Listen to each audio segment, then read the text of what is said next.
हम लोगों का सम्मान बस आपका जवाब होगा।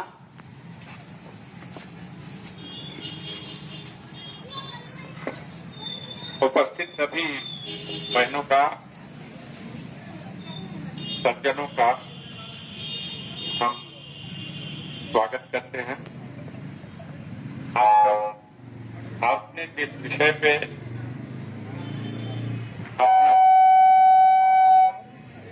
अपना प्रश्न उठाया और जिसके संबंध में आप स्पष्टीकरण चाहती हैं,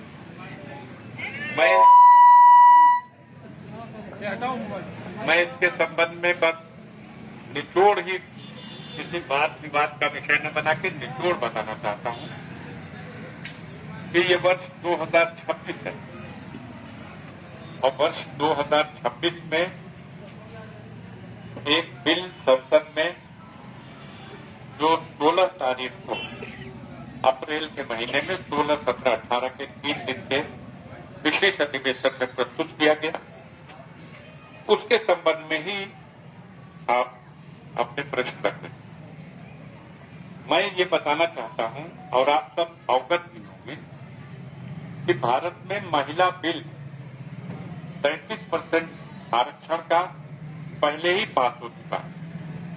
उस समय यह व्यवस्था तय हुई कि देश में जनगणना होगी और जनगणना के बाद क्षेत्रों का जनगणना के अनुसार परिसीमन किया जाएगा और तब उसके अनुसार ये महिला आरक्षण 33% लागू किया जाएगा। किंतु इस विषय में सरकार ने बिना किसी विपक्ष के कोई परामर्श किए एक बैग ये बिल लाए और मौखिक रूप से ये बताया गया कि 2011 में जो जनगणना हुई थी उसको मानक मान करके देश की जनगणना का जो संख्या है उसके आधार पर हम परिसीमन करेंगे और संसद में या विधानसभा में सदस्यों के हर विधानसभा और देश की संसद के लिए सदस्यों की संख्या में वृद्धि करेंगे।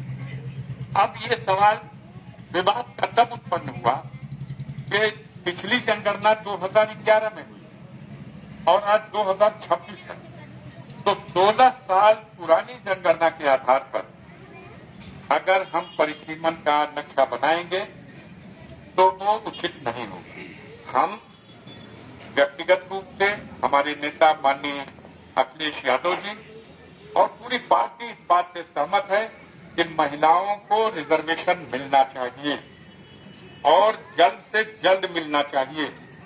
जो इसमें पार्लियामेंट में बिल लाया गया, यदि पहले राजनीतिक दलों के लोगों के परामर्श से ये बिल लाया गया होता तो मैं समझता कोई रास्ता निकल सकता था, लेकिन बजट सत्र समाप्त हो चुका था और बजट सत्र के समाप्ति के बाद एक बैग 3 दिन का एक स्पेशल सेशन बहरहाल सरकार ने जो बेहतर समझा वो किया और विपक्ष ने उस समय ये इस बिल के विरोध में सिर्फ इसलिए बंद किया कि इस तरह से आनन फानन में बिना जनगणना कराए अगर परिसीमन 2011 को आधार मान करके अगर हम करेंगे तो वो अन्याय हो जाएगा, इसलिए विरोध हो। आपने जो बताया वो तो हम न्यूज में देखते ही आ रहे हैं, आपने कोई मुझे नई बात नहीं बताई, लेकिन मैं तो बस ये जानना चाहती हूँ कि परिसीमन की जरूरत क्या है जहाँ महिलाओं की नारी शक्ति की बात आती है, जनगणना की बात क्या है क्या? नहीं, जहाँ महिलाएं आती हैं, अगर हमारी आधी आबादी आप ले आते हैं, अगर हमारी सरकार ने अचानक से नया सेशन रखते हैं, ये तो आप लोगों के लिए अच्छी बात होगी ना। हमारे लिए, हमारे आजादी के लिए, हमारे जश्न के लिए अलग से सेशन रखा गया है। अगर हमारे लिए आपने सोचा होता सिर्फ महिलाएं, महोदय सिर्फ महिलाएं, इसमें जनगणना, जाति और इसमें जातिगत ये सब चीजें नहीं आनी चाहिए। अगर ये बिल पास होता इसमें सब लोग आते, सारे जातियों के लोग आते, आपके घर की बहू बेटियां भी आती, हमारे घर की बहू बेटियां भी, माननीय अखिलेश यादव के घर की तो बहू बेटियां ऑलरेडी है, तो वो तो कहेंगे, वो तो दूसरों को नहीं आने देंगे क्योंकि उन्हें डर है कि बाकी आ गई तो उनके लिए खतरा हो जाएगा। चलिए, आपकी बात हो गई। आप जिला पंचायत अध्यक्ष के हैसियत से हमारे जनपद के प्रथम नागरिक हैं, मैं आपका स्वागत करता हूं अपने द्वार पर। जरा गंभीरता पूर्वक फिर भी विचार कीजिएगा। 2026 में 2011 की जनगणना को मापदंड बनाया जाना उचित नहीं है। ये किसी के विचार में हो सकता है कि हाँ ठीक है, लेकिन इस देश में अगर लोकतंत्र की व्यवस्था है तो सदन में ऐसे बिल को पास कराने के लिए विपक्ष को भी हमेशा परंपरा रही है। बिल लाने से पहले इस पर वार्ता होती है, सहमति बनती है और उसके बाद बिल पेश किया जाता है। लेकिन जब आप किसी से न परामर्श करेंगे और पुराने 2011 यानी 16 वर्ष पुरानी जनगणना को आधार बनाएंगे तो इस बात पर सहमत नहीं है। महिलाओं के रिजर्वेशन के सवाल पर मैं आपको याद दिलाना चाहता हूं, आप जिस कुर्सी पे आसीन हैं, आप जिस कुर्सी पे आसीन हैं वो कुर्सी भी जो अब बिल आया इसकी देन नहीं है।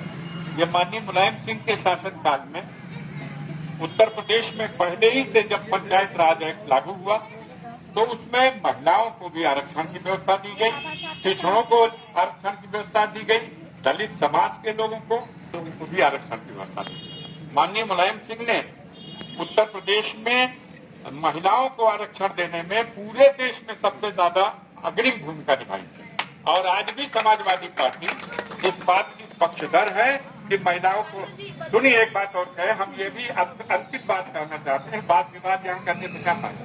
हम तो अपनी इच्छा ये भी कहना चाहते हैं, हमारी अध्यक्षा महोदय बैठी यहाँ खड़ी हैं, कि आप मांगिए रिजर्वेशन पार्लियामेंट की सीटों में, विधानसभा की सीटों में मांगिए रिजर्वेशन। मेरा समर्थन है, लेकिन ढंग से होना चाहिए, सबके साथ और सबको उस आरक्षण का लाभ मिलना चाहिए। बस इतना करना है। आप गाजीपुर की सीट को मांग लीजिए महिला के लिए, मैं इसका समर्थन कर दूंगा। आप मांग लीजिए गाजीपुर जैसे जिला पंचायत की सीट महिला है, आप पार्लियामेंट की सीट मांगिए, मैं इसका समर्थन करूंगा। मैं इसके लिए पीछे नहीं हटूंगा। मैं अब लास्ट बार आपसे बात करने जा रही हूँ। पहली बात तो ये संविधान अखिलेश यादव जी मुलायम जी ने नहीं बनाया, ये बाबा साहब ने बनाया है। ये हमारा लोकतांत्रिक अधिकार है और हम इस सीट पे हैं। और रह गई आपके बिल पास करने ना करने की, बिल तो हमारे प्रधानमंत्री जी हमारे लिए ऑलरेडी वो जगह दे रहे हैं और आप देखेंगे कि 27 और 29 में भी हम उतनी ही संख्या में होंगे। बहुत बहुत धन्यवाद। अगर आप लोग जलपान करें तो अच्छा है।